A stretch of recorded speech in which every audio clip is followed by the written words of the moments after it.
So far, 11 dinghies have been apprehended and brought into Dover already this morning. Well, given, on average, there's a dozen to 15 people on most of them, you can see we're already well over 100 people that have come in so far today. And just get a handle on this, because one of the reasons that I went out a couple of months ago to expose this is the pace is increasing.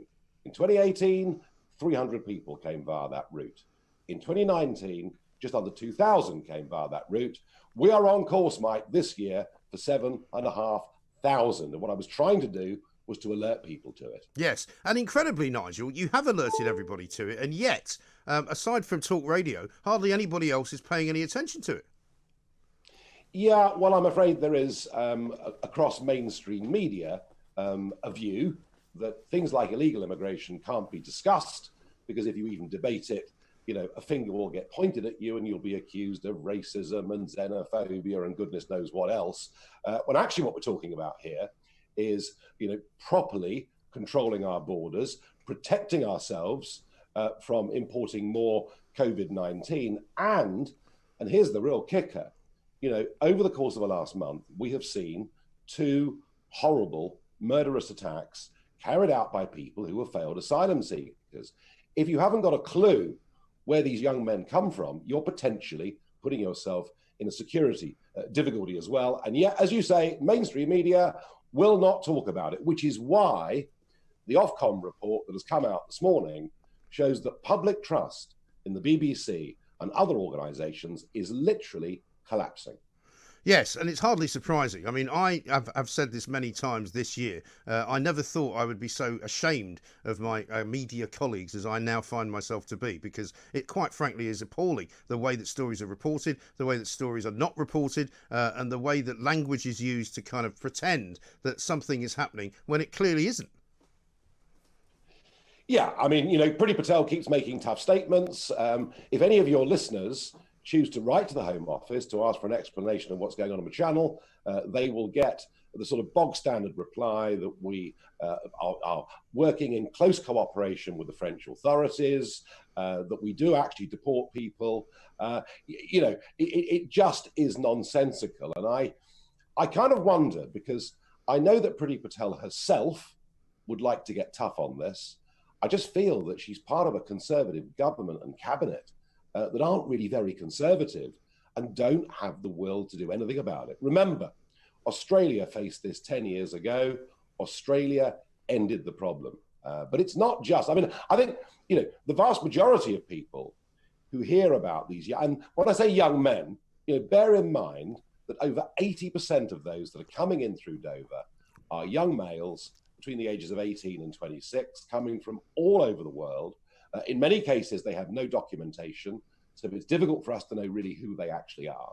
But if people are angry about that, let me promise you something, they'll be even angrier when they find out later on today exactly where these people go, how many of them there are, and what the cost of the British taxpayer is. Well, this is what I wanted to ask you about, because you put a tweet out this morning basically saying, where do all the illegal migrants that come into Dover go? Yesterday, I went to find out. Now, without wishing to sort of, give away too much, if you want to release it later on, what can you tell us? I can tell you that at 4:30 on my social media, you will see a video, and this is me in response to my films in the channel.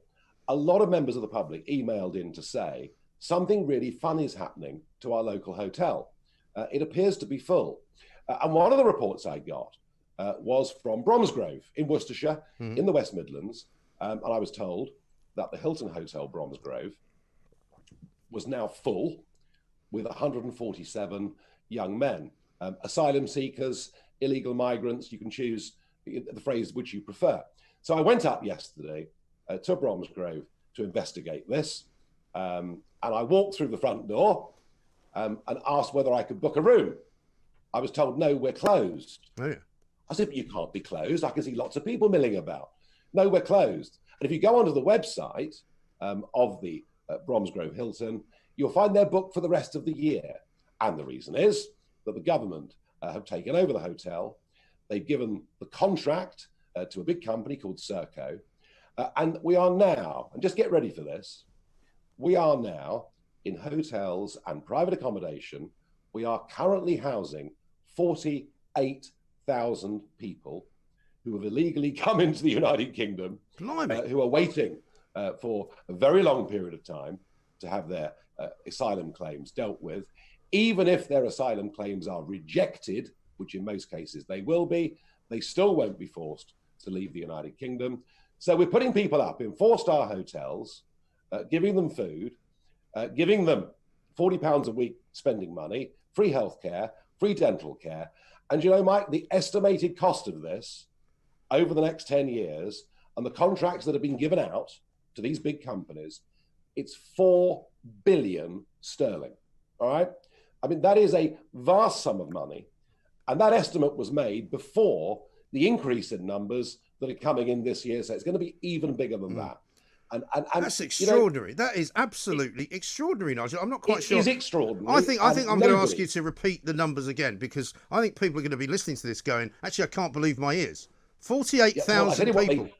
I tell you what they can't believe, and that is that nobody, and I mean nobody, in our national broadcasters, in our national newspapers, has done anything about this story. They all think it's too difficult, too awkward, too embarrassing. So the figures are, we are currently housing in hotels and private houses 48,000 people, over 80% of whom are young men between the ages of 18 and 26. And the estimated cost of this for the next 10 years is £4 billion.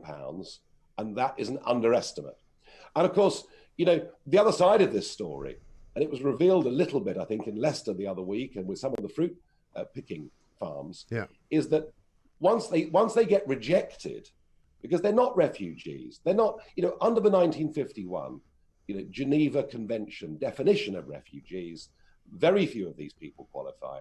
When they're rejected, they stay in the country and then go into effectively the slave economy, which we know is booming in many parts of this country. And, you know, frankly, a lot of our big employers are totally unscrupulous about this. You know, we should be hanging our heads in shame that this kind of thing is going on in modern day Britain. Well, all you've got to do to sort of double check all of that you've just told us is look at what happened in Glasgow just a few weeks ago, where a hotel which was full of asylum seekers right in the centre of Glasgow, I think it was in Bath Street, which I know well, and there was, you know, a guy went berserk with a knife and stabbed a police officer and tried to stab many other people, and it turned out that the entire hotel was full of asylum seekers. Yeah, I mean, look,